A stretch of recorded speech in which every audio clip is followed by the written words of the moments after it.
গল্পে ব্যবহৃত সমস্ত চরিত্র এবং ঘটনাগুলি সম্পূর্ণরূপে কাল্পনিক। বাস্তবের সাথে এর যোগাযোগ থাকলে তা পুরোপুরি অনিচ্ছাকৃত এবং কাকতালীয়।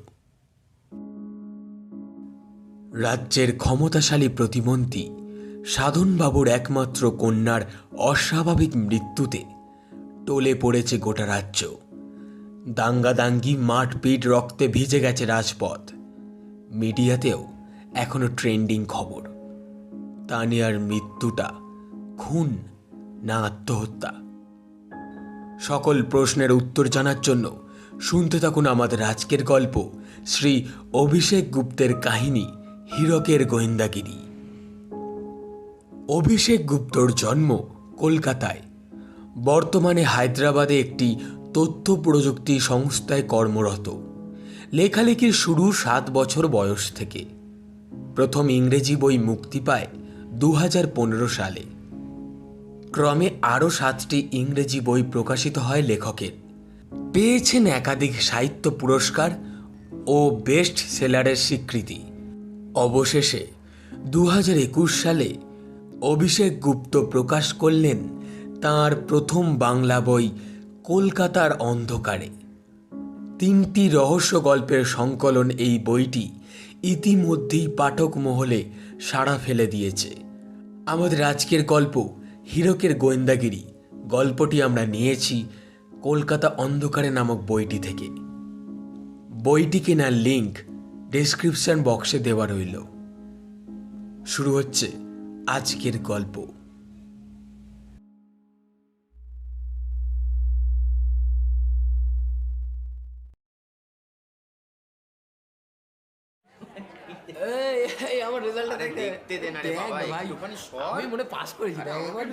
পার্ট 1 পরীক্ষায় ব্যাক পেয়ে গেল পল্টু। 6 নম্বরের জন্য অনার্সটা কাটা গেল। রেজাল্টটা যে এত খারাপ হবে তা পরীক্ষা দেওয়ার পর বোঝেনি। এখন কলেজের গেটে টাঙিয়ে রাখা লিস্টটায় নিজের নম্বরটা দেখে মাথার ভেতরটা কেমন যেন ফাঁকা ফাঁকা লাগলো ওর। পল্টু আসলে ইকোনমিক্স পড়তেই চায়নি। ওর ইচ্ছে ছিল বাংলায় অনার্স পড়ার। উচ্চ মাধ্যমিকে বাংলায় ভালো নম্বরও পেয়েছিল, কিন্তু বাড়ি থেকে ওকে বলা হয়েছিল বাংলা নিয়ে পড়লে কোনো ভবিষ্যৎ নেই। কিন্তু এবার কি হবে ওর ভবিষ্যতের? ইকোনমিক্স নিয়ে পড়ে তো ও ব্যাক পেয়ে গেল। দুঃখের থেকেও বেশি দুশ্চিন্তা হচ্ছিল পল্টুর। পল্টু একটু চুপচাপ, বরাবরই অন্যরকম ছেলে ছিল।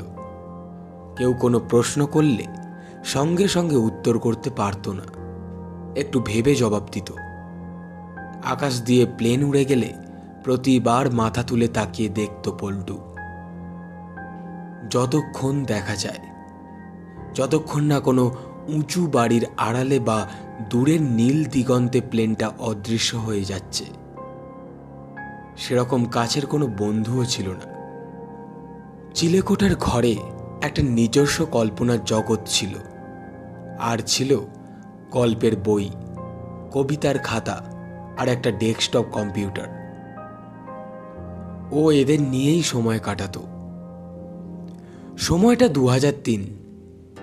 মোবাইল ফোন তখনও ঘরে ঘরে ঢোকেনি। পল্টুর বাড়িতেও শুধুমাত্র একটা ল্যান্ডলাইন ফোন ছিল।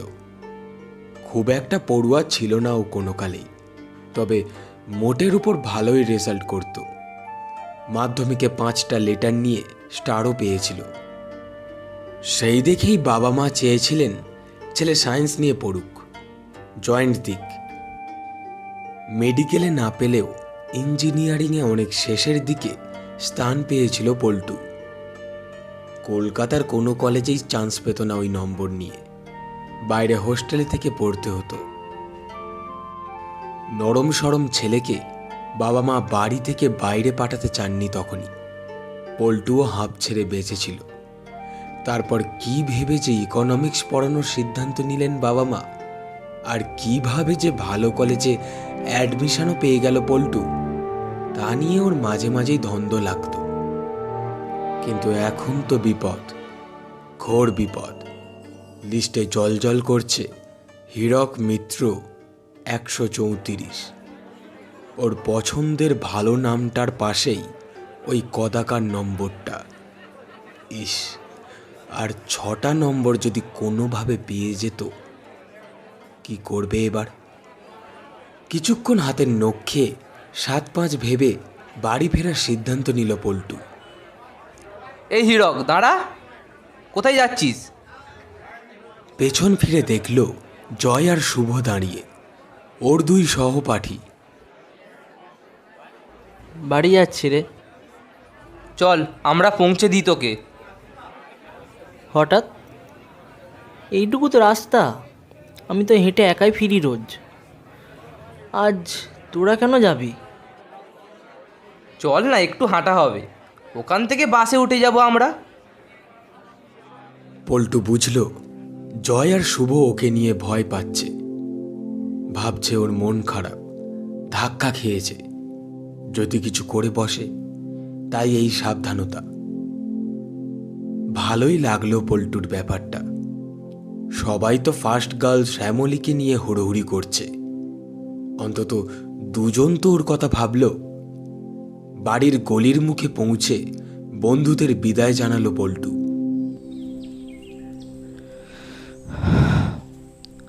তোরা চিন্তা করিস না, আমি ঠিক আছি। বাড়ি ফের এবার।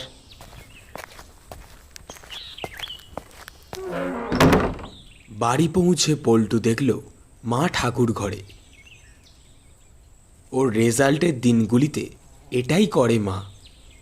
ও বাড়ি থেকে বেরোনোর পরেই ঠাকুর ঘরে ঢুকে যায়, ফেরা অবধি ওখানেই বসে প্রার্থনা করে।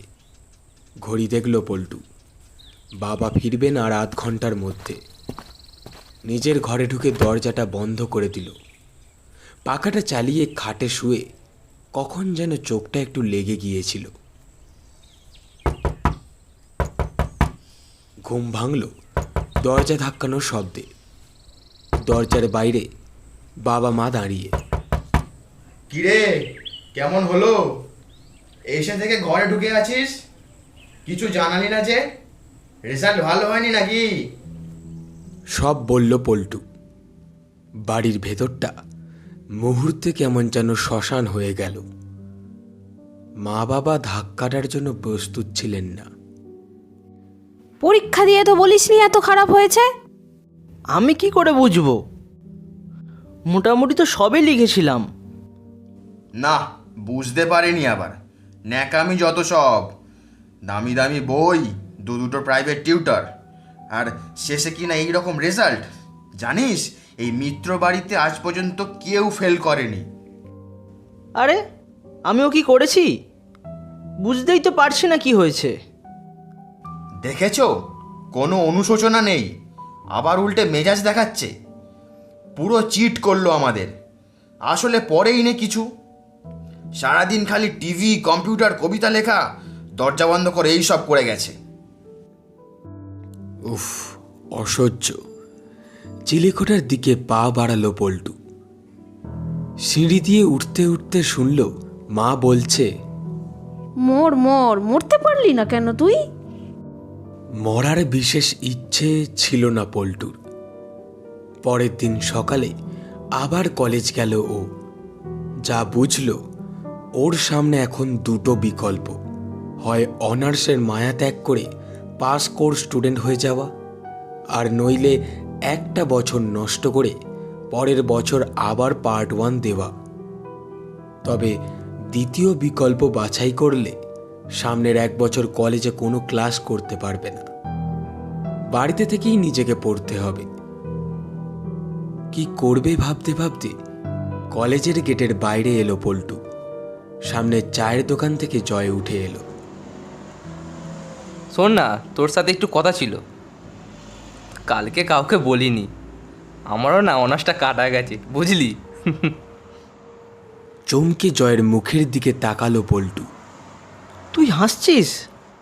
হ্যাঁ, আরে তোর মুখটা যা কাল হয়েছিল না, আমি আর তাই তোকে কিছু বলিনি। শুভ বেটা তো শালা পাস করে গেল, কিন্তু আমার আর তোর একই হাল। আর আমরা একা নয় রে, বুঝলি? প্রসূন, অদিতি আর রিয়াও আছে আমাদের সঙ্গে। ওরা 3জনেই ড্রপ দিয়েছিল। দু একটা পেপার দিয়েই বুঝেছে যে পাস করবে না। এত সব জানতো না পল্টু। এখন জেনে কেন জানি না একটু ভালো লাগলো ওর। একা ফেল করা বড় যন্ত্রণার, অন্যরাও ফেল করেছে শুনলে যেন সে যন্ত্রণা একটু লাঘব হয়। তো আমার একটু বাবাকে নিয়েই টেনশান ছিল, বাট হি ইজ কুল। আমাকে বললো আরেকবার পরীক্ষা দিতে, একটা বছর লস, এমন কিছু ব্যাপার না। তুইও তাই করবি তো? হ্যাঁ, তাই করবো তাহলে।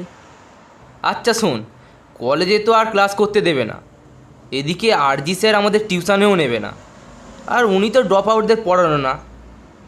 অদিতি আর রিয়া একজন স্যারের খোঁজ নিয়েছে নিউ আলিপুরে। আমরা এখন কথা বলতে যাচ্ছি, তুই যাবি কি? আমি ইয়ে মানে বাড়িতে একটু জিজ্ঞাসা করে নি। আমতা আমতা করে বলল পল্টু। ঠিক আছে জানাস, তোকে ফোন করবো তাহলে। জয় চলে যাওয়ার পর কলেজের পাশে একটা বাঁধানো গাছের বেদিতে এসে বসল পল্টু। আবার পরীক্ষা দেবে ও, অনার্সটা বাঁচাবে, বাড়িতেও সেটা জানাতে পারবে। আর তাছাড়া ও একা নয়, অন্য বন্ধুদেরও পাশে পাবে, এই ভেবে একটু ভালো লাগলো ওর। সেদিন কলেজে আরেকটা ব্যাপার হলো, পল্টু প্রথম সিগারেট খেতে শিখল। এই যে হিরো হিরক, কি ব্যাপার বাবা, আর কতদিন গুড বয় হয়ে থাকবে? ডাক শুনে ঘুরে তাকাতেই বুকটা কেমন করে উঠল পল্টুর। সামনের গাছতলায় ঠেক বসিয়েছে কলেজের কুখ্যাত ছেলে রুদ্র। আজ 6-7 বছর হয়ে গেল কলেজেই পড়ে আছে এই ছেলেটা। ক্লাসরুম ছাড়া আর সব জায়গাতেই ওকে দেখা যায়। কমন রুম থেকে ক্যান্টিন, ইউনিয়ন রুম থেকে স্টাফ রুম, ওর অবাধ বিচরণ। খিদিরপুরের ছেলে, গায়ে বিশাল জোর, আর তেমনি মারকুটে। মদ, সিগারেট, গাঁজা সবই চলে ওর। লোকে বলে খারাপ পাড়াতেও নাকি যাতায়াত আছে, কিন্তু পার্টির ওপর মহলে ভালো চেনা জানা থাকায় ওকে ঘাঁটায় না কেউ। এহেন রুদ্র হঠাৎ ওকে ডাকছে কেন? এড়িয়ে যাওয়ার উপায় নেই, একদম সামনেই দাঁড়িয়ে পায়ে পায়ে এগোলো পল্টু। আমি গুড বয়? কে বলল রুদ্রদা? চোখ কুচকে ফিক করে হাসল রুদ্র। Good boy নোস? আচ্ছা, তবে এই নে বাবার প্রসাদ খা। রুদ্রর চারপাশে জড়ো হওয়া স্যাঙাত সাগরেতরা হো হো করে হেসে উঠল। ইয়ে মানে আমি গাঁজা খাই না, খাইও নি কোনো দিন। ওর এই কথা শুনে আবারও সবাই হাসা শুরু করলো। আব্বে, গাঁজাকে বলল? পাগলা না কি? এই ভর দুপুরে ওপর রাস্তায় বসে জয়েন্ট বানাবো? আমি তো সিগারেট কাউন্টার দিচ্ছি তোকে। আচ্ছা এই নে ওটা খা। প্যাকেট থেকে আরেকটা সিগারেট বার করে এগিয়ে দিল রুদ্র। দুনামোনা করে হাতে নিল পল্টু। আমি আসলে জানি খাসনি কোনো দিন, আজ একটা ট্রাই কর, দেখ এইভাবে টানতে হয়। দে, এই দেখ এরমভাবে।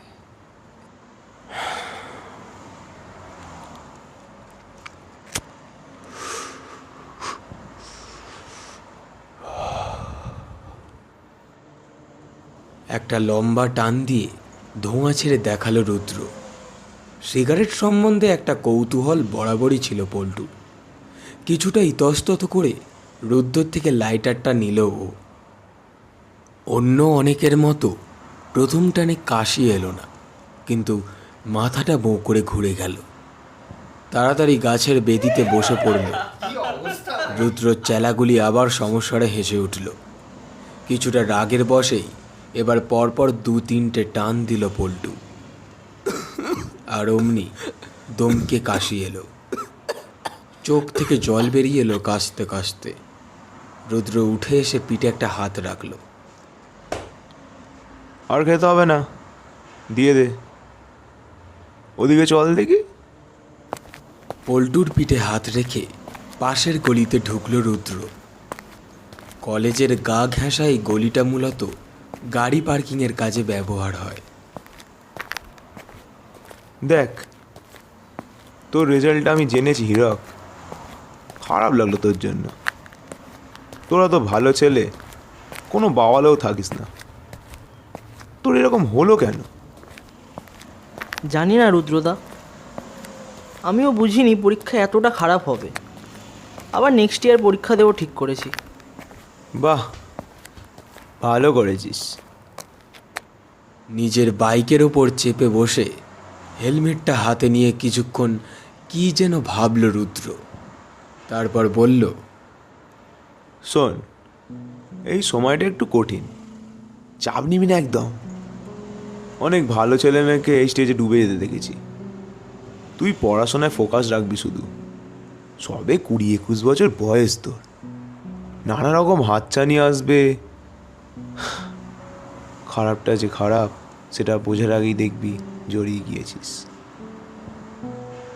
আর কালো জীবনে একবার ঢুকে গেলে রে হীরক, বেরানো যায় না, এটা মনে রাখিস। রুদ্রর মুখে এরকম কথা আশা করেনি পল্টু। সত্যি, ঠিকই তো বলেছে ও। নিশ্চয়ই নিজে থেকে শিখেছে বলেই বলছে।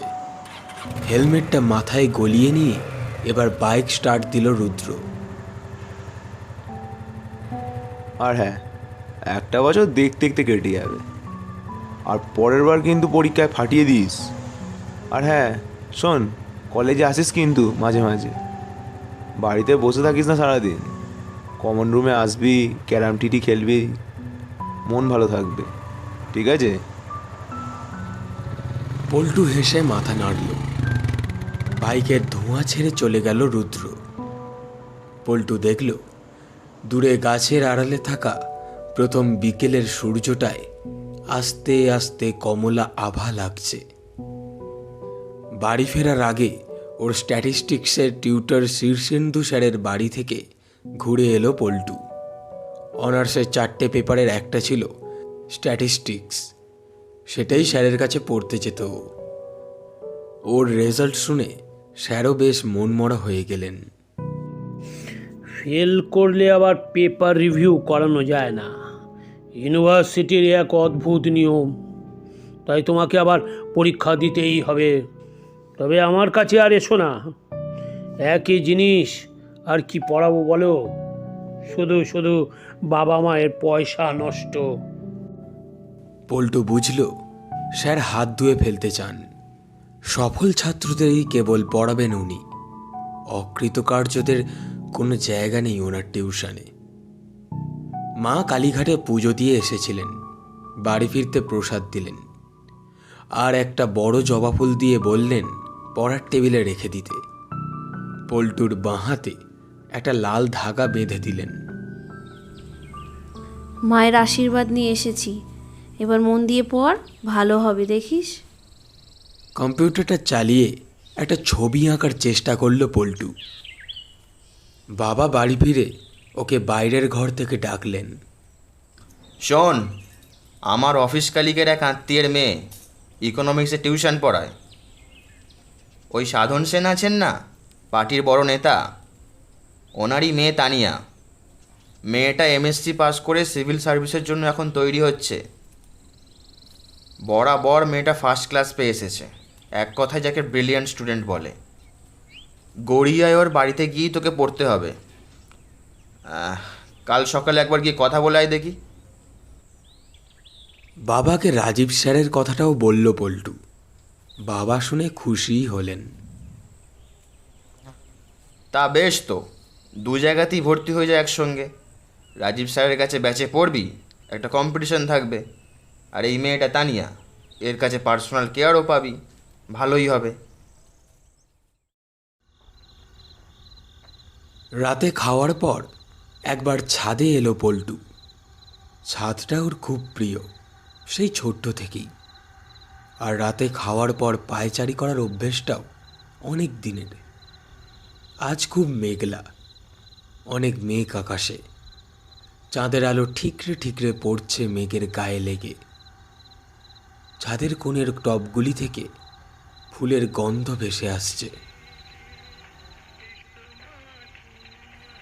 পাশের দত্ত বাড়ির কোনো ঘর থেকে শোনা যাচ্ছে রেডিওর ক্ষীণ আওয়াজ। হঠাৎ মা বাবার কথা ভেবে খুব কান্না পেল পল্টুর। কেন ওদের এত কষ্ট দিল ও? আর একটু যদি মন দিয়ে পড়তো। সকালের ব্রেকফাস্ট করেই তানিয়ার বাড়ি রওনা দিল পল্টু।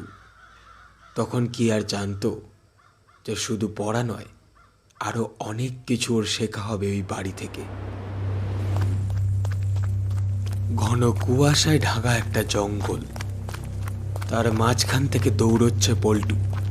কি একটা ভয়, কিসের একটা আতঙ্ক যেন তাড়া করছে ওকে। হঠাৎ সামনের গাছটার ডাল থেকে ওর মাথা বরাবর নেমে এলো একটা সাপ। স্থির হয়ে দাঁড়িয়ে পড়ল পল্টু। শিরদাঁড়া দিয়ে একটা ভয়ের স্রোত আস্তে আস্তে নামছে। সাপটা গাছ ছেড়ে ধীরে ধীরে ওর শরীরে নেমে এলো। সারা গা জড়িয়ে ধরে ফনা তুলে দাঁড়ালো ওর মুখের সামনে। পল্টুর নড়ার ক্ষমতা নেই। সাপের মুখটা ক্রমশ ওর মুখের দিকে এগিয়ে আসছে। ভয়ে চোখ বুঝতে যেতেই পল্টু শুনতে পেল একটা গা শিউড়ে ওঠা হাসির শব্দ। আর মুহূর্তে সাপের মুখটা পাল্টে হয়ে গেল তানিয়াদির মুখ।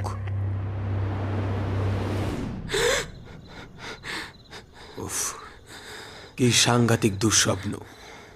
ধর্মর করে জেগে উঠল পল্টু। কপালে বিন্দু বিন্দু ঘাম জমে আছে, আর বুকটা ঢিপ ঢিপ করছে তখনও। আজ প্রায় 4 মাস হয়ে গেল তানিয়াদি আর রাজীব স্যারের কাছে টিউশন নিতে শুরু করেছে ও। পাস কোর্সের অঙ্কের পেপারটা রবিন স্যার বাড়িতে এসে পড়াচ্ছেন, যেমন আগে পড়াতেন। পলিটিক্যাল সায়েন্সটা নিজেই পড়ে পল্টু। পাশের পেপারগুলি নিয়ে ওর সেরকম সমস্যা ছিল না। আর অনার্সের পড়াটাও এবার আগের থেকে ভালোভাবে এগোচ্ছে। রাজীব স্যার একেবারে প্রফেশনাল। পরীক্ষায় কিভাবে উত্তর লিখতে হবে সেইভাবে তৈরি করে দেন। টেস্ট পেপার ধরে ধরে নোটস লেখান। তবে সবচেয়ে বড় আকর্ষণ হলো পড়ার ফাঁকে ফাঁকে ওনার মুখে বিভিন্ন বিখ্যাত ইকোনমিস্টের গল্প শোনা। অ্যাডাম স্মিথ, কিনস, জন ন্যাশ, এনাদের অনেক অজানা গল্প স্যারের মুখে শুনতে খুব ভালো লাগতো পল্টুর। জয়, অদিতি, রিয়াও ওখানে পল্টুর ব্যাচেই পড়তো, তাই ক্লাস শেষে একটু আড্ডাও হতো ওদের সঙ্গে। তানিয়ার কাছে যদিও একাই পড়তো পল্টু। ওদের দোতলা বাড়ির ওপরে একটা লম্বাটে ছাদের ঘর ছিল, সেখানেই টেবিল চেয়ার নিয়ে পড়ার বন্দোবস্ত। তানিয়া খুব সিরিয়াস মেয়ে, পড়ার বাইরে আর কোনো কথা বলতো না বিশেষ। তবে পড়া তো খুব ভালো। একটা কনসেপ্ট ধরে ধরে বুঝিয়ে তারপর ওর খাতা থেকে নোটস কপি করতে বলতো। দেখো, আমার ডিকটেশন দিতে একদম ভালো লাগে না।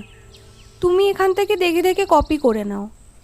কোথাও বুঝতে না পারলে আমায় বলবে। জেরক্স করে নেবো? কি? না, একদম না।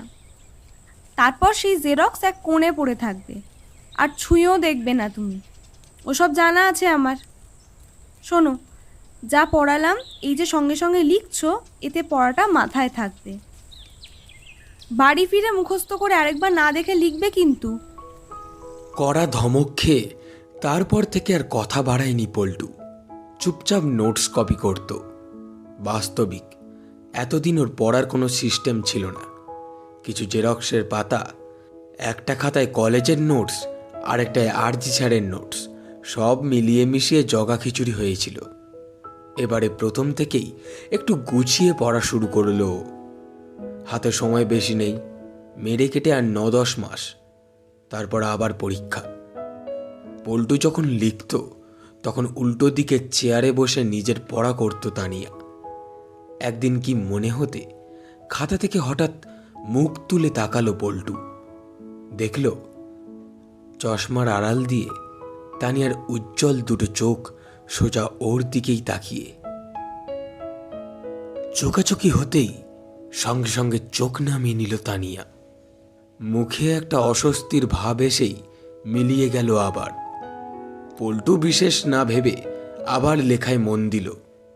তবে এরপর থেকে মাঝে মাঝে মুখ না তুলেই পল্টু বুঝতে পারত এক জোড়া চোখ ওর দিকে ঠায় তাকিয়ে।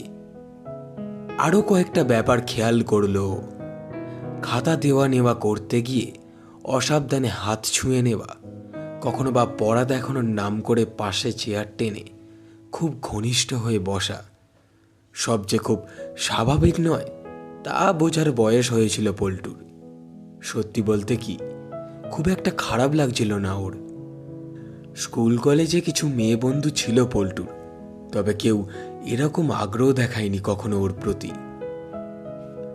আয়নার সামনে একটু বেশি সময় কাটাতে লাগলো পল্টু। সাজ পোশাকেও একটু সচেতন হতে শুরু করলো। রাজীব স্যারের ক্লাসে একদিন রিয়া কমপ্লিমেন্টও দিল ওকে। হেই, নাইস শার্ট। ভালো লাগছিল পল্টুর, নিজেকে ভালো লাগছিল, মেয়েদের চোখের মুগ্ধতা ভালো লাগছিল, পড়াশোনার প্রতি আগ্রহ ফিরে আসছিল ওর। তানিয়ার বাবা ছিলেন রাজনীতির লোক, শাসক দলের প্রতিমন্ত্রী। বাড়ির একতলাতেই চেম্বার ছিল ওনার। সারাক্ষণ লোকের ভিড়, মিডিয়ার আনাগোনা লেগে থাকতো ওনার ঘরে। ভদ্রলোক প্রচণ্ড রাশবাড়ি ছিলেন। সিঁড়ি দিয়ে উঠতে উঠতে দু একবার ওনার ঘরে উঁকি দিয়ে দেখেছে পল্টু। একদিন সকালে তানিয়াকে একটু অন্যমনস্ক লাগছিল, কি যেন একটা ভেবে চলেছে। সেরকম মন নেই পড়ানোয়। পল্টুকে নোটস কপি করতে বলে ঠিক ওর উল্টো দিকের চেয়ারটায় বসলো তানিয়া। কিছুক্ষণ পর পায়ে কিছু একটা লাগতে চমকে উঠল পল্টু। টেবিলের তলায় তাকিয়ে দেখে ওর পায়ের উপর এসে পড়েছে তানিয়ার ডান পায়ের পাতা। আস্তে আস্তে ঘুরে বেড়াচ্ছে ওর দুটো পা জুড়ে। তানিয়ার মুখের দিকে তাকিয়ে অবাক হয়ে গেল পল্টু। পুরো ভাবলেশীন মুখে বই পড়ে যাচ্ছে ও, যেন কিছুই হয়নি। এ কেমন খেলা? কিছুটা বিরক্ত হয়ে উঠে দাঁড়ালো পল্টু। তানিয়াদি, শরীরটা খারাপ লাগছে। তোমার খাতাটা বাড়ি নিয়ে যাচ্ছি আজ, আর একটু কপি করা বাকি আছে। খুব বিরক্ত হয়ে ভ্রু কুঁচকে ওর দিকে তাকালো তানিয়া। ব্যাস, এর মধ্যে হয়ে গেল?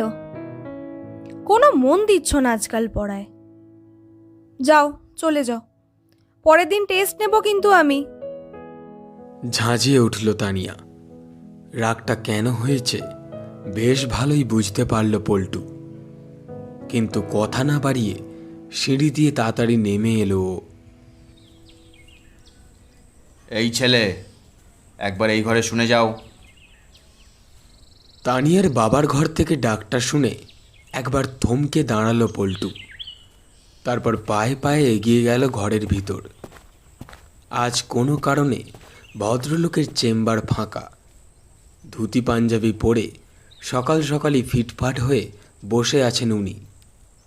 ঘর ভর্তি ছড়ানো বই আর বই। কোন কলেজে পড়ো তুমি?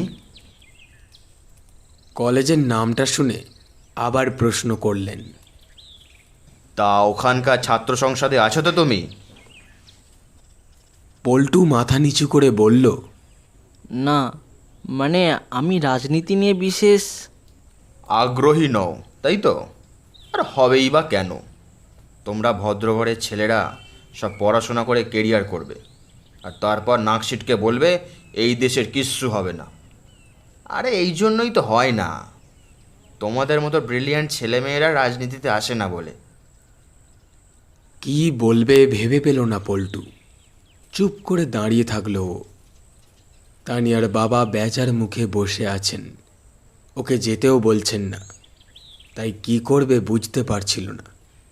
অনেকক্ষণ পর আবার কথা বললেন ভদ্রলোক। অবশ্য তোমাকে আর কী বা বলছি, আমার নিজের মেয়েরই তো কোনো ইন্টারেস্ট নেই রাজনীতিতে। সর্বক্ষণ কি যে ভাবো তোমরা কে জানে।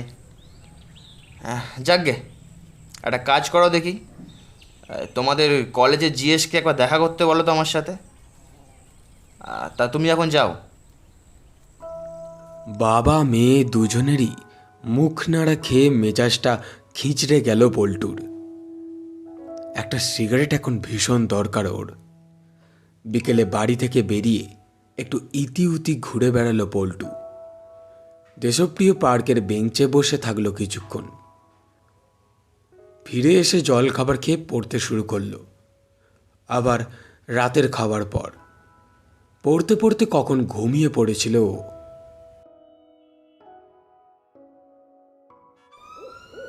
ভোর রাতের দিকে ঘুম ভাঙল মায়ের ডাকে। পল্টু, শিগগিরই ওঠ বাবা, বাড়িতে পুলিশ এসেছে। বাইরের ঘরে ফ্যাকাশে মুখে দাঁড়িয়ে আছেন বাবা, আর সোফায় বসে আছেন একজন সাদা উর্দি পরা পুলিশ অফিসার। তুমি কি হীরক মিত্র? পল্টু মাথা নেড়ে হ্যাঁ বলল। একবার তোমায় থানায় আসতে হবে। কি ব্যাপার স্যার, একটু বলবেন কি হয়েছে? ভয় পাবেন না, এটা একটা রুটিন ইনভেস্টিগেশন। পুলিশ অফিসার এমন একটা খবর দিল মিত্র পরিবারকে, তাতে সবাই শিউরে উঠল। তানিয়া সেন মানে পল্টুর টিউটার গত রাতে সুইসাইড করেছে। সে কি বলেন কি? চেঁচিয়ে উঠলেন বাবা। পল্টুর পায়ের তলা থেকে যেন জমি সরে গেল। মা পেছন থেকে ওর শার্টটা খামচে ধরলেন। সুসাইড নোট পাওয়া গেছে। হীরক কাল সকালেই পড়তে গিয়েছিল মেয়েটার কাছে, তাই ওকেই একটু জিজ্ঞাসাবাদ করতে হবে আমাদের। ওকে একবার আমাদের সঙ্গে থানায় আসতে হবে। ভয়ে গলা শুকিয়ে গেল পল্টুর। মা বাবাও বজ্রাহতের মতো দাঁড়িয়ে আছেন। ওদের মুখের দিকে তাকিয়ে কি একটা ভেবে আবার কথা বললেন অফিসার। আচ্ছা, এক কাজ করুন মিস্টার মিত্র, আপনি বরং একবার ছেলেকে নিয়ে থানায় আসুন। ওকে আমরা তাহলে পুলিশ ভ্যানে তুলছি না। এই প্রথম থানায় এলো পল্টু। বিস্ময় ভোরের সব তাকিয়ে দেখছিল। কাঠের বেঞ্চ, চেয়ার, টেবিল, স্টিলের আলমারির মাথায় ধুলো পড়া ফাইলের স্তূপ, লকআপ, পুলিশ, অপরাধী সব কিছু দেখেই অবাক লাগছিল ওর। আবার একই সাথে একটা ভয় আর আশঙ্কা খেলা করছিল মন জুড়ে। অনেকক্ষণ একটা ছোট ঘরে বসে রাখলো ওদের। ভেতরটা অন্ধকার, স্যাঁতস্যাঁতে। একটা নিভু নিভু হলদে বাল্ব জ্বলছে। কোথা থেকে একটা ঠান্ডা হাওয়া দিতে কেমন যেন কাঁপুনি লাগলো পল্টুর। তানিয়াদি চলে গেল। কাল সকালেও যে মানুষটার সঙ্গে দেখা হলো, কথা হলো, সে এখন শুয়ে শহরের কোনো মর্গের বরফের মধ্যে। ভাবতেই কেমন যেন শীত শীত করে উঠল পল্টুর। গতকাল সকালে তানিয়াকে একটু গম্ভীর আর আনমোনা মনে হয়েছিল ঠিকই, কিন্তু তার কয়েক ঘন্টা পরেই মানুষটা নিজের জীবন শেষ করে দেবে, এটা যেন এখনো বিশ্বাস হচ্ছে না পল্টুর। বাবা পাশে গম্ভীর মুখে বসে আছেন। ট্যাক্সি করে আসার সময় উনি পই পই করে সাবধান করে দিয়েছেন পল্টুকে।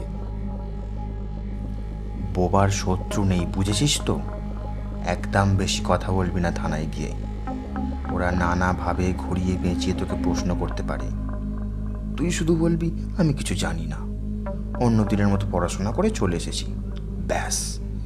এর একটাও বেশি কথা বলবি না। তবে বাবাকে বেশিক্ষণ দুশ্চিন্তা করতে হলো না। কিছুক্ষণ পর ডিউটি অফিসার বাস্তব রায় ঘরে এলেন। বুকে লাগানো ব্যাজে নামটা পড়ল পল্টু। খুব তীক্ষ্ণ দৃষ্টিতে পল্টুকে জরিপ করতে করতে কাটা কাটা প্রশ্ন ছুঁড়ে দিচ্ছিলেন উনি। আচ্ছা হীরক, তুমি কাল সকালে সাধনবাবুর বাড়িতে কতক্ষণ ছিলে বলো তো? 9:30 গিয়ে 11:30 বেরিয়ে এসেছিলাম। আচ্ছা, তুমি ওখানে কতদিন পড়ছো? মানে তানিয়াকে কতদিন ধরে তুমি চেনো? এর আগে কি তুমি ওকে চিনতে? না, চিনতাম না। 4-5 মাস হলো পড়তে যাচ্ছে ওর কাছে। আচ্ছা হীরক, তুমি ওর মধ্যে কাল কিছু অস্বাভাবিকতা দেখেছিলে? মানে অন্যদিন তুমি তানিয়াকে যেরকম দেখতে, তার থেকে অন্য কিছু কি লক্ষ্য করেছিলে তুমি? একটু ভেবে বলো দেখি। এরপর এক লহমায় মনে পড়ে গেল ওর পায়ের পাতার উপর তানিয়ার পায়ের স্পর্শ। চুপ করে গেল ও। পাশ থেকে বাবা একবার গলা খাকারি দিয়ে উঠলেন। পল্টু সম্বিত ফিরে পেয়ে জবাব দিল, হ্যাঁ, না, অন্য দিনের মতোই। অন্যরকম কিছু মনে হয়নি। তাই? আচ্ছা, তুমি চলে আসার আগে শেষ কি বলেছিল তানিয়া? কিছু কি তোমার মনে আছে? পরের দিন পরীক্ষা নেবে বলেছিল পড়া করে আসতে। তার মানে তখনও সেরকম কিছু? নিজের মনে এটুকু বলে চুপ করে গেলেন অফিসার রায়।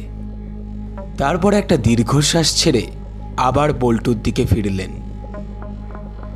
তোমায় পাশের ঘরে গিয়ে একটা রিটেন স্টেটমেন্ট লিখতে হবে। ব্যাস, তারপরই তোমার ছুটি। জানি ঘটনাটা তোমার কাছে খুবই শকিং, তবে এটা থেকে বার হতে একটু সময় লাগবে। এইটা নিয়ে তুমি বেশি ভেবো না, আর কলেজে এই ব্যাপার নিয়ে একদম আলোচনা করবে না, ঠিক আছে? শেষের কথাটা কিরকম আদেশের মতো শোনালো পল্টুর কানে। ঠান্ডা চোখে ওর দিকে তাকিয়ে আছেন অফিসার রায়। একটু দোনামুনা করে প্রশ্নটা করেই ফেলল ও। স্যার, ঠিক কী কারণে? না, সেটা এখনো জানা যায়নি। সুইসাইড নোটে তো এর কোনো কারণও ঠিকঠাক লেখা নেই। তবে সাধনবাবু মানে তানিয়ার বাবার ধারণা একাকিত্ব থেকে অবসাদ এসেছিল ওনার মেয়ের মনে। অনেক ছোটবেলায় মাকে হারিয়েছে, আর সাধনবাবু ব্যস্ত মানুষ, ঠিকঠাক সময় দিতে পারতেন না মেয়েকে। মেয়েটির বন্ধু সেরকম বিশেষ ছিল না, পড়াশোনা নিয়ে সারাক্ষণ থাকতো। খুবই দুঃখজনক ব্যাপার এটা। বডির পাশ থেকে সুইসাইড নোট আর ঘুমের ওষুধ পাওয়া গেছে। এবার ফরেনসিক রিপোর্টটা পেলেই সব পরিষ্কার হয়ে যাবে। জবানবন্দি লেখা হলে অফিসার রায় আবার ডাকলেন ওদের। এবার বাবার সঙ্গে কথা বললেন উনি। মিস্টার মিত্র, আপনি এই ব্যাপার নিয়ে বেশি চিন্তা করবেন না। হীরককে সম্ভবত আর থানায় আসতে হবে না। আসলে আপনাকে খোলাখুলি বলি ব্যাপারটা। অপর মহল থেকে কেউই চায় না এই কেসটা নিয়ে বিশেষ ঘাঁটাঘাঁটি হোক। বোঝেনি তো, রাজ্যের মন্ত্রীর ইয়ং মেয়ে মিডিয়ায় একেবারে ওঁত পেতে আছে রসালো খবর বানানোর জন্য। আপনাদেরও তাই অনুরোধ করছি, পাড়া প্রতিবেশী বন্ধু বান্ধবের কাছে এই ব্যাপার নিয়ে বেশি পাঁচকান করবেন না। আবারও শেষের কথাটা প্রচ্ছন্ন হুমকি মনে হলো পল্টুর। তবে পুলিশেরা বোধহয় এভাবেই কথা বলে, মনে মনে ভাবল পল্টু। সেদিন আর পড়াশোনা হলো না পল্টুর। বেশ কিছুক্ষণ নিজের ঘরে গুম মেরে বসে থাকলো ও। অনেকগুলো ব্যাপার নিয়ে খটকা লাগছে। প্রথমত, তানিয়াকে দেখে কখনোই মনে হয়নি ওর মধ্যে কোনো অবসাদ রয়েছে। একটু অদ্ভুত আর মেজাজি লাগতো বারবার, তবে আত্মহত্যা প্রবণ বলে মনে হয়নি একেবারেই। দ্বিতীয়ত, গতকাল ওদের পুরো বাড়ি ফাঁকা ছিল কেন? কেন কেউ ছিল না সাধনবাবুর ঘরে? পুলিশেরও বা এত গোপনীয়তা কিসের? কেমন যেন আফসোস হলো পল্টু। তানিয়ার যদি কোনো অবসাদ, কোনো একাকিত্ব থাকতো, তবে ভাগ করে নিতে পারতো ওর সঙ্গে, বন্ধু হতে পারতো ওর। তা না করে শুধু ছোঁয়াছুঁই খেলে গেল ওর সঙ্গে। পল্টু তানিয়ার মৃত্যুটা কিছুতেই মেনে নিতে পারছিল না। যদি একবারও বুঝতে পারত যে এরকম কিছু একটা হবে। আরও একটা ব্যাপার পল্টু কাউকে বলেনি। গতকাল তানিয়ার বাড়ি থেকে বেরিয়ে গলির মোড়ের দোকানটা থেকে একটা সিগারেট ধরিয়ে কিছুক্ষণ দাঁড়িয়েছিল পল্টু। একটু পরে একটা কালো অ্যাম্বাসেডর গাড়ি এসে সাধনবাবুর বাড়ির সামনে দাঁড়ায়। আর কালো বরখা পরা এক মহিলা গাড়ি থেকে নেমে তড়ি ঘড়ি ঢুকে যান সদর দরজা দিয়ে। গাড়ির নম্বরটা খুব অন্যরকম, তাই মনে ছিল পল্টুর 6333। কি মনে করে পড়ার টেবিল থেকে তানিয়ার খাতাটা খুলে বসলো পল্টু। এটা আর ফেরত দেওয়ার তাড়া নেই এখন। তানিয়ার মুক্তোর মতো হাতের লেখায় সাজানো সব নোটসগুলি উল্টে পাল্টে দেখছিল ও। হঠাৎ শেষের দিকের একটা পাতা এসে চোখ আটকে গেল পল্টুর। একটা পেন্সিল স্কেচ করেছে তানিয়া। আঁকার হাতটাও বেশ ভালো ছিল মেয়েটার। কিছুদিন আগেই এঁকেছিল ছবিটা। নিচের দিকে তারিখ দিয়ে নাম সই করেছে। ছবিতে একটা গ্রিক দেবতা কোলে করে তুলে নিয়ে যাচ্ছেন সুন্দরী এক গ্রিক দেবীকে। দেবী দুহাত তুলে আর্তনাদ করছেন। ছবিটা খুব চেনা লাগলো পল্টু। এটা এটা একটা নাম করা ভাস্কর্য, কি যেন একটা নাম। তাড়াতাড়ি কম্পিউটারটা চালিয়ে সার্চ করতে বসলো পল্টু। ছবিটা পেয়েও গেল কিছুক্ষণের মধ্যেই। সে ঠিকই ধরেছিল, গ্রিক ও রোমান মাইথোলজিতে এই ঘটনার উল্লেখ আছে। বেশ কিছু ছবি ও ভাস্কর্য রয়েছে এই ঘটনাটিকে নিয়ে। The rape of Persephone. মৃত্যুর দেবতা হেডস অপহরণ করেন তার নিজের অসাধারণ সুন্দরী ভ্রাতুষ্পুত্রী পারসেফনিকে। কথিত আছে যে পারসেফনির বাবা জিউস নিজেই হেডসকে অনুমতি দিয়েছিলেন এই কাজের। কিন্তু তানিয়া হঠাৎ এই ছবিটা আঁকতে গেল কেন? 3 দিনের মাথায় সকালে খবরের কাগজ খুলে তানিয়ার খবরটা দেখল পল্টু। ফরেন্সিক রিপোর্ট বলছে ঘুমের ওষুধের ওভারডোজই মৃত্যুর কারণ। মৃত্যু হয়েছে দুপুর 12টা থেকে 2টোর মধ্যে। মানে পল্টু ওই বাড়ি থেকে বেরিয়ে আসার কিছুক্ষণ পরেই। খবরে লিখছে ওই সময় বাড়িতে তানিয়া আর সাধনবাবু ছাড়া আর কেউ ছিলেন না। সাধনবাবুর শরীর খারাপ থাকায় সেই দিনের মিটিংগুলি ক্যান্সেল করে দিয়েছিলেন আগেই। একতলায় নিজের ঘরে কাজে ব্যস্ত ছিলেন উনি, আর 3 তলায় পড়াশোনা করছিল তানিয়া। নির্ধারিত সময় পেরিয়ে যাওয়ার অনেক পরেও তানিয়া খেতে না নামলে নিচ থেকে চেঁচিয়ে ডাকেন সাধনবাবু। সাড়া না পেয়ে 3 তলায় উঠে দেখেন মেয়ে অচৈতন্য হয়ে পড়ে আছে। পাশে ঘুমের ওষুধের খোলা শিশি। সেদিন বিকেলে একটা সর্বভারতীয় নিউজ চ্যানেল আবার নতুন একটা তত্ত্ব সামনে নিয়ে এলো। মৃতদেহের শরীরে অত্যাচারের চিহ্ন পাওয়া গিয়েছে। হাত আর পায়ে দড়ি দিয়ে বাঁধার স্পষ্ট দাগ। সত্যি কি আত্মহত্যা করেছেন তানিয়া সেন, নাকি জোর করে তাকে খাইয়ে দেওয়া হয়েছিল ঘুমের ওষুধ? সত্যতা জানতে হলে আমাদের সঙ্গে থাকুন, সাথে থাকুন, দেখতে থাকুন। দেখা যাক আমাদের ইন্সপেক্টর কি বলেন, মুখ্যমন্ত্রী কি বলেন। এইভাবে আমরা পৌঁছে দেবো আপনাদের কাছে সমস্ত তথ্য। নিউজ অ্যাঙ্কারের মুখে এই প্রশ্নটা শুনে ভেতরটা তোলপাড় করে উঠল পল্টুর। তবে কি খুন করা হয়েছে তানিয়াদিকে? ওই সময় তো বাড়িতে সেই রহস্যময়ী মহিলারও থাকার কথা। কিরকম যেন অস্থির লাগলো পল্টুর। সন্ধেবেলা বাবা অফিস থেকে ফিরতেই মা বাবার ঘরে ঢুকলো পল্টু। বাবা, মা, একটা কথা তোমাদেরকে জানাতেই হবে। সব বলল পল্টু।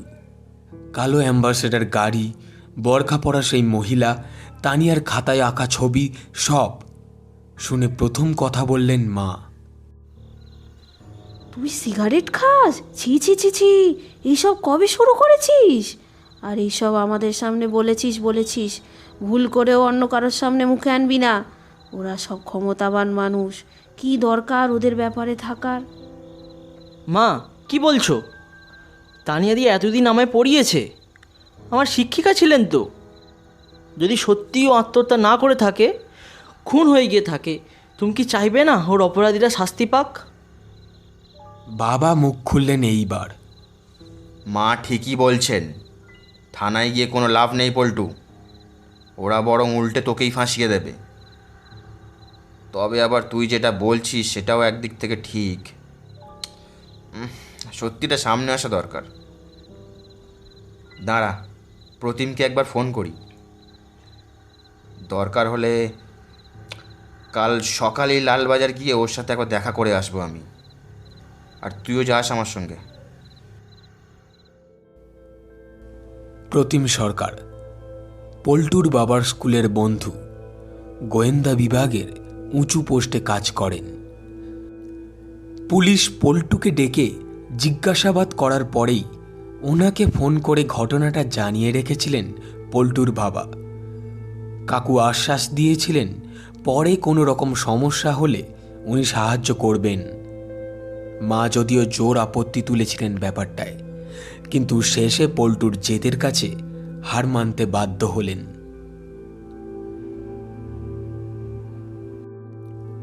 পরের দিন কাগজের প্রথম পাতার হেডলাইনে চলে এলো তানিয়ার খবর। বিরোধীরা প্রচণ্ড হইচই শুরু করেছে ব্যাপারটা নিয়ে। কেন্দ্রীয় সরকারের হস্তক্ষেপ আর সিবিআই তদন্তের দাবি করেছে।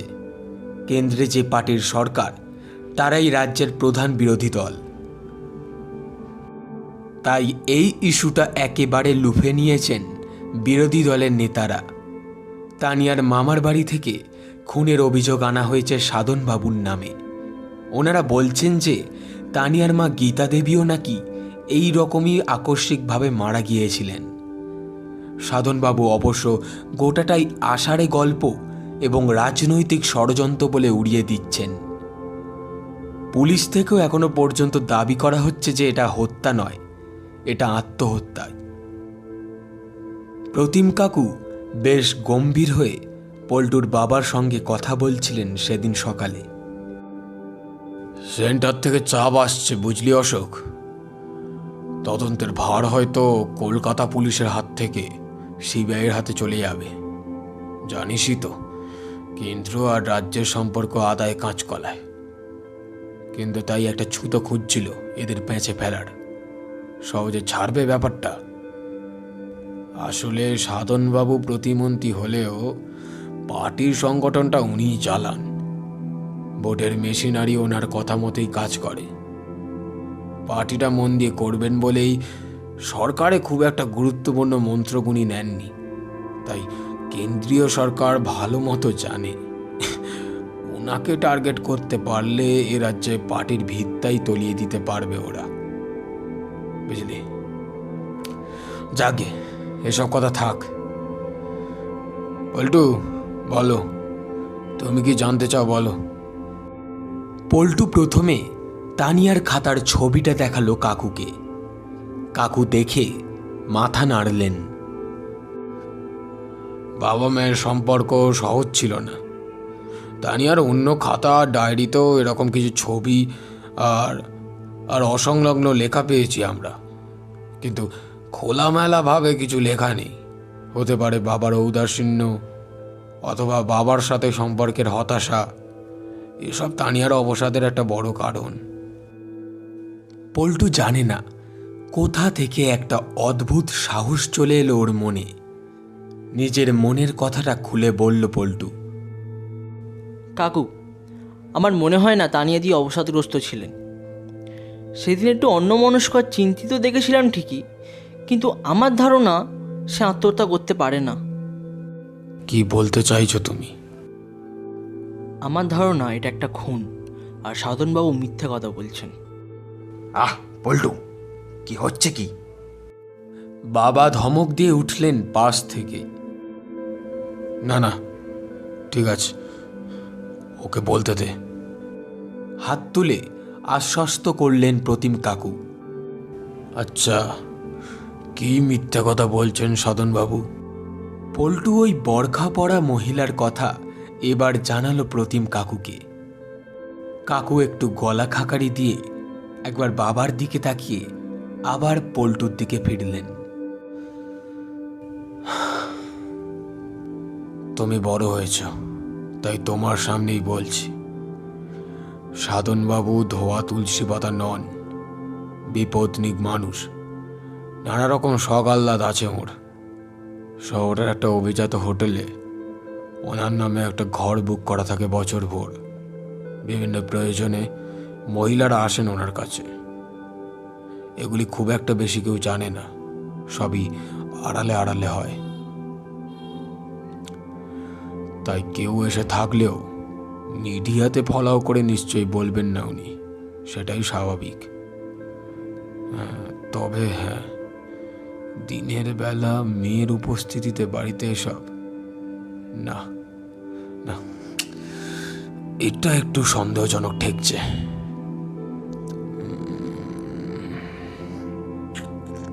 আচ্ছা আচ্ছা, গাড়ির নাম্বারটা দেখেছিলে কি? আমি তাহলে খোঁজ নিয়ে দেখব। হ্যাঁ, সহজ নাম্বার, তাই মনে আছে কাকু, 6333। এক লহমায় প্রতিম কাকুর মুখটা সাদা হয়ে গেল। কত নম্বর বললে? তুমি তুমি শিওর এই নম্বরটাই ছিল? হ্যাঁ কাকু, এই নাম্বারটাই, আর কালো অ্যাম্বাসাডার গাড়ি। হ্যাঁ, ঠিকই বলেছ। আচ্ছা, আর কেউ ছিল ওই সময় রাস্তায়? মানে আর কেউ দেখে থাকতে পারে গাড়িটা? ওই পান সিগারেটের দোকানদার, ও নিশ্চয়ই দেখেছে। আর তাছাড়া গাড়িতে একজন ড্রাইভার ছিলেন। মহিলাটা গাড়ি থেকে নেমে যাওয়ার পর একটু এগিয়ে গিয়ে ফুটপাতের উপরে পার্কিং করেছিল গাড়িটা। ঠিক আছে, তোমরা এসো আজ, আমি খোঁজ নিয়ে দেখছি। কাকু, তুমি কি জানো গাড়িটা কার? পল্টুর মুখের দিকে তাকিয়ে মিথ্যে বলতে পারল না প্রতিম সরকার। জানি, তবে তবে তোমাদের এই মুহূর্তে জানানোর সময় আসেনি। এর পরের কয়েকটা দিন রাজ্য রাজনীতি তোলপাড় হয়ে গেল তানিয়ার খবরটা নিয়ে। বিরোধীরা বিধানসভা সম্পূর্ণ অচল করে দিলেন। মুখ্যমন্ত্রীর অনেক আপত্তি সত্ত্বেও কেন্দ্রীয় হস্তক্ষেপে তদন্তের দায়ভার নিল সিবিআই। আশ্চর্যের ব্যাপার হলো, শাসক দলের মধ্যে কিছু কিছু নেতা সাধনবাবুর সম্বন্ধে প্রকাশ্যে বিরূপ মন্তব্য করতে লাগলেন। এর আগেও নানা অনৈতিক কাজ করেছেন সাধনবাবু। মুখ্যমন্ত্রীর প্রশ্রয়েই উনি এই সব অন্যায় করে চলেছেন। সামনে আসতে লাগলো এই সব অভিযোগ। মাত্র একটি ঘটনায় রাজ্য সরকারের অন্তর্দ্বন্দ্ব সামনে চলে এলো। এর মধ্যে একদিন রাজীব স্যারের টিউশন থেকে বাড়ি ফিরছিল পল্টু। হঠাৎ একটা লাল রঙের মোটর বাইক ওর সামনে এসে ঘাস করে ব্রেক কষল। আরে রুদ্রদা, তুমি? রুদ্র চোখ দুটোতে প্রচণ্ড রাগ দেখল পল্টু। এই, তুই আর তোর বাবা লালবাজারে কেন গিয়েছিলি? হ্যাঁ বল। ভয়ে গলা শুকিয়ে এলো পল্টুর। রুদ্র যে শাসক দলের মস্তান, ও কি তবে পল্টুকে শাসাতে এসেছে? কি বলবে ভেবে পেল না পল্টু। এই সালা, বল বল, কেন গিয়েছিলি? কিরে বল। মানে বাবার স্কুলের এক বন্ধুর সাথে দেখা করতে গেছিলাম। সালা ড্যাম না, ইয়ার্কি মারছিস তুই? রুদ্র মল্লিকের সাথে ইয়ার্কি? প্রতিম সরকার সিবিআইকে সাহায্য করছে কেন বল। পল্টু বুঝল কিছু লুকিয়ে আর লাভ নেই। রুদ্র সবই জানে, অথবা বুঝে গিয়েছে। চুপ করে থাকলো ও। রুদ্রও কেমন যেন চুপ করে গিয়েছিল। হঠাৎ একটা সিগারেট ধরিয়ে কয়েকটা টান মেরে আস্তে আস্তে ঠান্ডা হলো রুদ্র।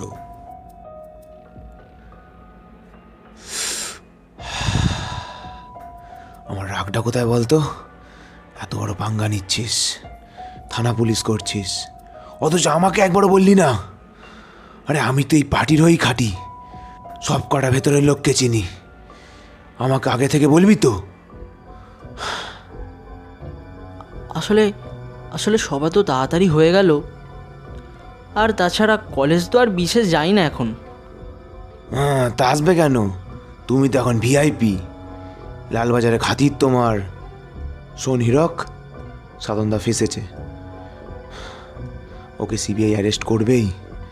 ওটা সেরম কোনো ব্যাপার না, কিছুদিন পর হাওয়া ঠান্ডা হয়ে যেত। কিন্তু তুই কেলেঙ্কারিটা করেছিস গাড়ির নাম্বারটা বলে, পুরো টপ টু বটম হিলিয়ে দিয়েছিস। সাধনদার ছেলেরা তোকে খুঁজছে, কয়েকটা দিন একটু সাবধানে থাকিস। খুব দরকার ছাড়া বাড়ি থেকে বেরাস না। পারলে কোথাও ঘুরে আয়। আমি ততদিন দিকটা দেখছি। বাড়িতে অনেকেই সাধনদার ওপর বিরক্ত, তাদের বলে কয়ে তোকে যাতে না কেউ কিছু করে তার ব্যবস্থা করব। তবে পুরোটা আমার হাতে নেই, বুঝলি? গাড়িটা কার রুদ্রদা? হ্যাঁ, কি বললি? দেখ, আমার সাবধান করার আমি করছি। কি দরকার এত কথা জেনে তোর? কিন্তু পল্টু নাছোড় বান্দা। যখন এত দূর এগিয়েছি বুঝতেই পারছো, আমি আর ভয় পাচ্ছি না রুদ্রদা। গাড়িটা কার প্লিজ বলো না আমাকে। এক মুহূর্তের জন্য থমকে গেল রুদ্র, তারপর গলাটা একদম খাদে নামিয়ে বলল, ওটা মুখ্যমন্ত্রীর কনভয়ের গাড়ি। ওনার ডামি মানে হামসাকাল ব্যবহার করো ওই গাড়িটা। বাইকে স্টার্ট দিয়ে বেরিয়ে যাচ্ছিল রুদ্র, কিন্তু পল্টু আবার ডাকলো পেছন থেকে। তুমি আমাকে সাহায্য করছো কেন রুদ্রদা? থাক, পরে বলবো। জোরে বাইক চালিয়ে চলে গেল রুদ্র। সেদিন রাত্রে পল্টুদের বাড়ির সামনে বোমা পড়ল। বাড়ির বাইরে পরপর দুটো বোমার আওয়াজ, আর তারপরে বৃষ্টির মতো ঢিল ছুঁড়ে ভেঙে দেওয়া হলো জানলার কাঁচ। ঘুম ভেঙে উঠে ভ্যাবাচাকা খেয়ে গেল পল্টু। মা ভয়ে কান্নাকাটি শুরু করে দিলেন। তখনই বলেছিলাম এইসব ব্যাপারে জড়িও না, কি হবে এখন? বাবারও চোখ মুখ শুকিয়ে গিয়েছে। তাড়াতাড়ি প্রতিম কাকুকে ফোন করলেন উনি। প্রায় আধ ঘন্টা ধরে তাণ্ডব চলল। ভয়ে সিটিয়ে সারা রাত জেগে রইল সবাই। তারপর এক সময় ঢিল ছোড়া বন্ধ হলো, আর প্রচণ্ড গর্জন করে পাড়া ছেড়ে বেরিয়ে গেল কয়েকটা বাইক।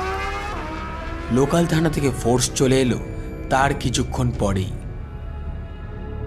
তবে ততক্ষণে দুষ্কৃতীরা সব এলাকা ছেড়ে হাওয়া হয়ে গিয়েছে। বাড়ির সামনে পুলিশ পিকেট বসিয়ে দিলেন প্রতিম কাকু, আর ওদের কয়েকদিন বাড়ি থেকে বেরোতে মানা করলেন। বাবা চাইছিলেন বাইরে কোথাও থেকে কিছুদিনের জন্য ঘুরে আসতে, কিন্তু সেদিন সন্ধেবেলাতেই রাজ্য জুড়ে অশান্তি শুরু হয়ে গেল। সিবিআইয়ের হাতে গ্রেফতার হয়ে গেলেন সাধন সেন।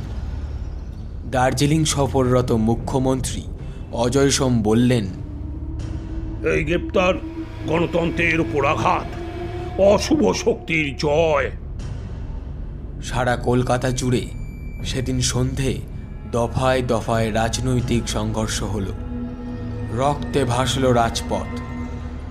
পরের দিন সকালে মুখ্যমন্ত্রী দমদম এয়ারপোর্টে নামতেই জিজ্ঞাসাবাদের জন্য তাকে নিজেদের হেফাজতে নিল সিবিআই। গোটা শহরে কারফিউ ঘোষণা করে দিল কেন্দ্রীয় সরকার। আধা সেনা টহল দিতে শুরু করলেন রাজপথে। গ্রামগঞ্জের স্পর্শকাতর এলাকাগুলিতেও মিলিটারি মোতায়েন করা হলো। টানা 18 ঘন্টা জেরার মুখে ভেঙে পড়লেন সাধন সেন। স্বীকার করে নিলেন নিজের মেয়েকে উনিই খুন করেছেন। হাত পা বেঁধে জোর করে ঘুমের ওষুধ খাইয়ে দিয়েছিলেন ওকে। আসলে ঘুম পাড়াতেই চেয়েছিলেন, কিন্তু ওষুধের ওভারডোজে ধীরে ধীরে নেতিয়ে পড়ল তানিয়া। কিন্তু কেন? সবার মনে ঘুরপাক খাচ্ছিল একটাই প্রশ্ন, কেন বাবা হয়ে মেরে ফেললেন নিজের মেয়েকেই। যে সত্যিটা সামনে এলো তাতে হতবাক হয়ে গেল গোটা দেশ। আগামী কয়েকদিনে খবরের কাগজ আর নিউজ চ্যানেলগুলির সৌজন্যে সমগ্র ঘটনা জানতে পারল সবাই। রাজনীতিতে সাধন সেনের উত্থানের পিছনে দুটো বড় কারণ ছিল। একটা কারণ কম বেশি সবাই জানতেন, পার্টির মস্তান, বাইক বাহিনী এদের সবাইকেই চালনা করতেন সাধনবাবু। যে কোনো কর্মসূচিতে, বিশেষ করে ভোটের সময়, উনি ছিলেন পার্টির হাইকমান্ডের মুশকিল আসান। তবে আর একটা কারণ ছিল, রাজনৈতিক জীবনের একদম শুরু থেকে লোকচক্ষুর আড়ালে আরেকটা কাজ করতেন তিনি।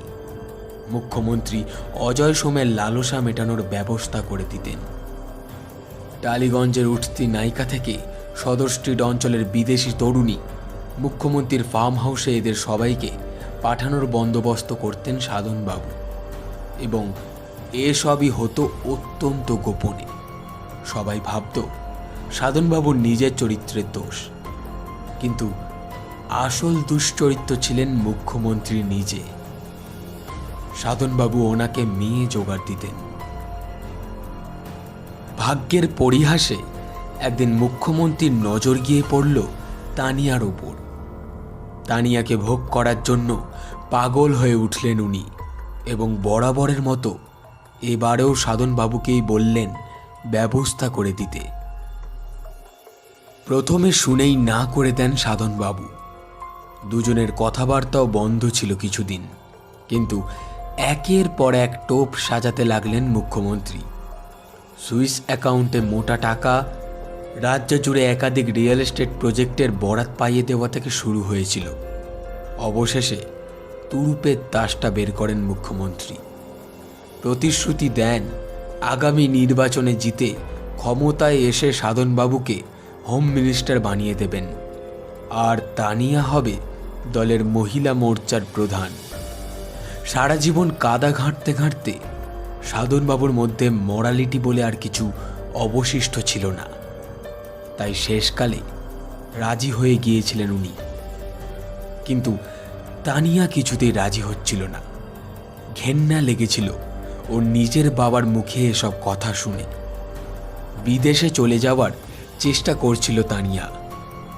অনেক চেষ্টা করেও যখন ওকে মুখ্যমন্ত্রীর ফার্ম হাউসে পাঠাতে পারলেন না সাধনবাবু, তখন ঠিক করলেন নিজের বাড়িতেই যা হওয়ার হবে। মুখ্যমন্ত্রী ওনাকে ক্রমাগত চাপ দিয়ে যাচ্ছিলেন ব্যাপারটা নিয়ে। সেদিন সিউড়িতে একটা জনসভায় যাওয়ার কথা ছিল মুখ্যমন্ত্রীর। সবার কিছুক্ষণ আগে ওখানে পৌঁছে সরকারি গেস্ট হাউসে ওঠেন উনি। দুপুরে ওখানে বিশ্রাম করে বিকেলে জনসভায় যান। সিবিআইয়ের কাছে প্রথমে সেই অ্যালিবাই কাজে লাগাতে চাইছিলেন মুখ্যমন্ত্রী, কিন্তু আসল সত্যিটা জেরার মুখে ফাঁস করে দেন সাধনবাবু। তাই মুখ্যমন্ত্রীকেও পরে স্বীকার করে নিতে হয় সব কিছু। সেদিন ওনার বাড়ি থেকে পুরো কনভয় রওনা দেয় সিউড়ির উদ্দেশ্যে। তবে ওনার ডামি যাতায়াত করতেন সেই গাড়িটিতে। সেটি কিছুক্ষণ পর আলাদা হয়ে যায় বাকিদের থেকে। সাধনবাবুর বাড়িতে এসে থামে সেই কালো অ্যাম্বাসেডার। পরে সিউড়িতে সরকারি গেস্ট হাউসে বাকি কনভয়ের সঙ্গে যোগ দেয়। তবে তার আগে খুব সন্তর্পণে একটা কাজ সেরে ফেলেন মুখ্যমন্ত্রী। নিজের ডামিকে পাঠিয়ে দেন তার নিজের জন্য নির্দিষ্ট লাল বাতির গাড়িতে। ভদ্রলোককে অনেকটাই অজয় সোমের মতো দেখতে ছিল, আর বাকি কাজটা করেছিল মেকআপ। রোদ চশমা, টুপি আর মাফলারের আড়ালে আসল চেহারাটা ঠাউর করতে পারেনি বিশেষ কেউ। আর বোরখার আড়ালে কালো অ্যাম্বাসেডারে বসে কোনো মহিলা নন, সাধনবাবুর বাড়িতে গিয়ে পৌঁছেছিল কামনায় অন্ধ স্বয়ং মুখ্যমন্ত্রী অজয় সোম। শুধুমাত্র 2 গাড়ির ড্রাইভার আর একজন বিশ্বস্ত নিরাপত্তারক্ষী জানত এই অদল বদলের ব্যাপারটা। কিছুদিনের মধ্যেই 3 জনকে গ্রেফতার করল পুলিশ। জেরায় সব স্বীকারও করে নিল 3 জনেই। শুধু খোঁজ মিলল না অজয় সোমের মতো হুবহু দেখতে সেই দামি ভদ্রলোকের। পুলিশের খাতায় পলাতক হয়ে রইলেন উনি। সেই দিনে পালিয়ে যাওয়ার চেষ্টা করেছিল তানিয়া। ওকে বাগে আনতে না পেরে ধস্তাধস্তি শুরু হয়। তারপর জোর করে ওর হাত পা বেঁধে ফেলেন সাধনবাবু ও অজয়বাবু। এরপর সাধনবাবু ঘুমের ওষুধ খাইয়ে আচ্ছন্ন করতে যান মেয়েকে, কিন্তু ওষুধের পরিমাণ বেশি হয়ে যাওয়ায় মৃত্যুর কোলে ঢলে পড়ে তানিয়া। সরকার পড়ে গেল, রাজ্যে সাময়িকভাবে জারি হয়ে গেল রাষ্ট্রপতি শাসন। অন্তর্বর্তী নির্বাচনের দিন স্থির হলো আগামী বছর এপ্রিল মাসে। থমথমে পরিবেশের মধ্যে পল্টুদের পরীক্ষার তারিখও ঘোষণা হয়ে গেল। নির্বাচনের পরপরই পরীক্ষা হবে ওদের। তানিয়ার পরিণতি কিরকম যেন বোবা করে দিয়েছিল পল্টুকে। ও নিজের খোলসের মধ্যে আরও গুটিয়ে গিয়েছিল, কিন্তু থানা, পুলিশ, কোর্টে আরও কিছু দৌড়ঝাঁপ করতে বাকি ছিল পল্টুকে। তাই পড়াশোনা ব্যাহত হলো কিছুটা।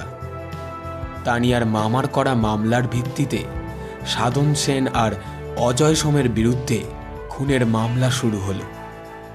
তবে রাজ্যের অশান্তির ভয়ে দুজনকেই সরানো হলো ভুবনেশ্বরে।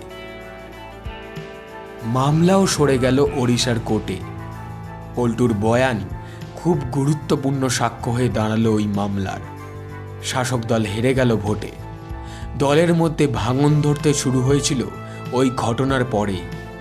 অনেক নেতা দল ছেড়ে বিরোধী দলে যোগ দিতে শুরু করেছিলেন। পার্টির হাইকমান্ড তড়িঘড়ি সাধন সেন আর অজয় সোম দুজনকেই দল থেকে বহিষ্কার করলেও পার্টির ভাবমূর্তি ধুলোয় মিশে গিয়েছিল। এই সুযোগে রেকর্ড ব্যবধানে ভোটে জিতে ক্ষমতায় এলো রাজ্যের প্রধান বিরোধী শক্তি। সাধন সেন আর অজয় সোম জেলে বসে শুনলেন সব খবর। এত কিছুর মধ্যেও যথাসম্ভব মাথা ঠান্ডা রেখে পরীক্ষা দিয়েছিল পল্টু। মোটের ওপর ভালোই হয়েছিল পরীক্ষা। অন্তত গতবারের চেয়ে ভালো নম্বর পাবে বলে আশা করল পল্টু।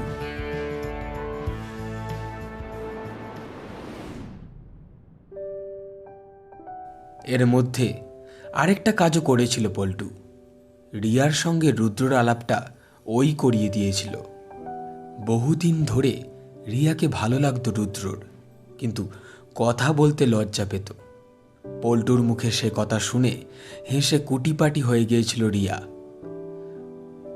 পরীক্ষার পর ওরা একদিন দেখা করল। রুদ্রর মধ্যেও একটা নরম মানুষ লুকিয়ে আছে, তা কে জানত। অল্প দিনের মধ্যেই খুব ভালো বন্ধু হয়ে উঠল ওরা। রুদ্রর মধ্যে খুব দ্রুত কিছু চারিত্রিক পরিবর্তন আসতে শুরু করল।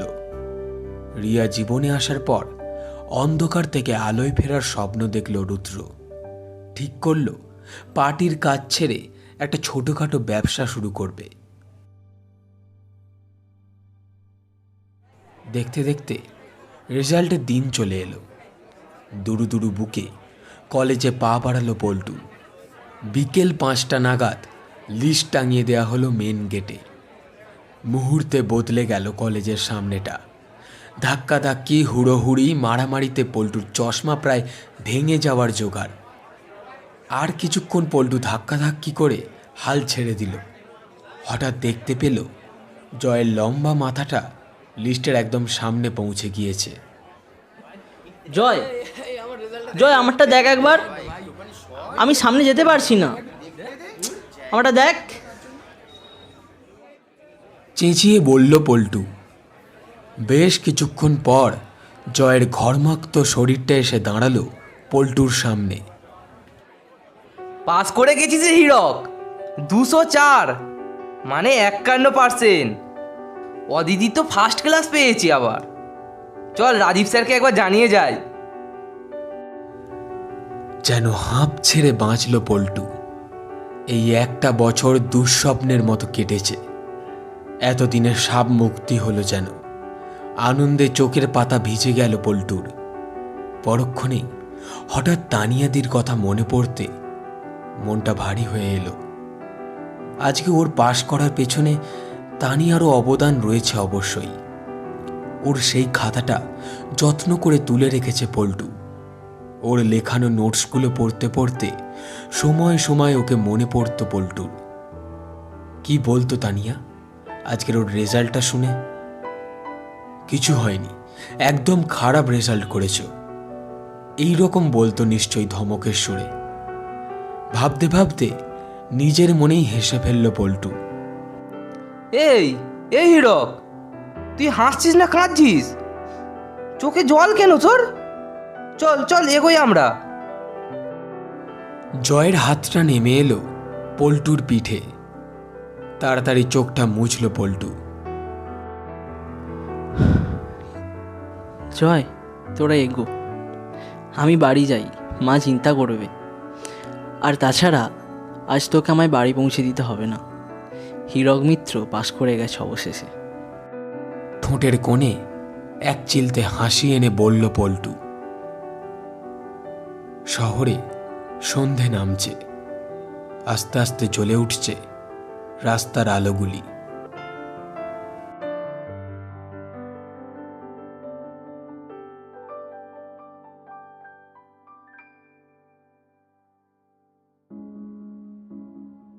শেষ হলো আমাদের আজকের গল্প হীরকের গোয়েন্দাগিরি। গল্প লেখক অভিষেক গুপ্ত, গল্প কথক এবং প্রতিমের চরিত্রে আমি সায়ন।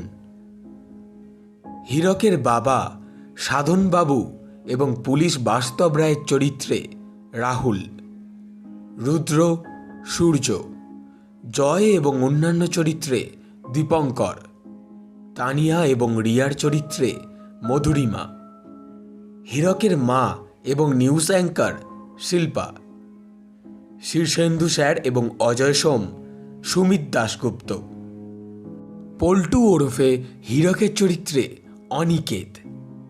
গল্পের সূত্রধার এবং পর্ব পরিচালনায় আমি সায়ন। সমগ্র গল্পের আবহ সঙ্গীত এবং স্পেশাল এফেক্টসে সূর্য, পোস্টার ডিজাইনে দীপঙ্কর। আমরা অশেষ ধন্যবাদ জানাই গল্প লেখক শ্রী অভিষেক গুপ্তকে গল্পটি অডিও রূপে প্রকাশের ক্ষেত্রে আমাদের বিশেষ সহযোগিতা করার জন্য। শ্রী অভিষেক গুপ্তের লেখা কলকাতার অন্ধকারে গ্রন্থটি সংগ্রহ করতে পারেন পার্ক স্ট্রিটের অক্সফোর্ড বুক স্টোরে। সাথে অ্যামাজন এবং গুগল প্লে স্টোর থেকেও আপনি বইটি কিনে নিতে পারেন। ডেসক্রিপশন বক্সে লিংক দেওয়া রয়েছে। কেমন লাগলো আমাদের আজকের গল্প জানান আমাদের কমেন্ট বক্সে।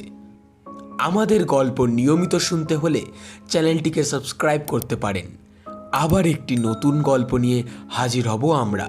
ততক্ষণের জন্য বি সেফ, স্টে কানেক্টেড।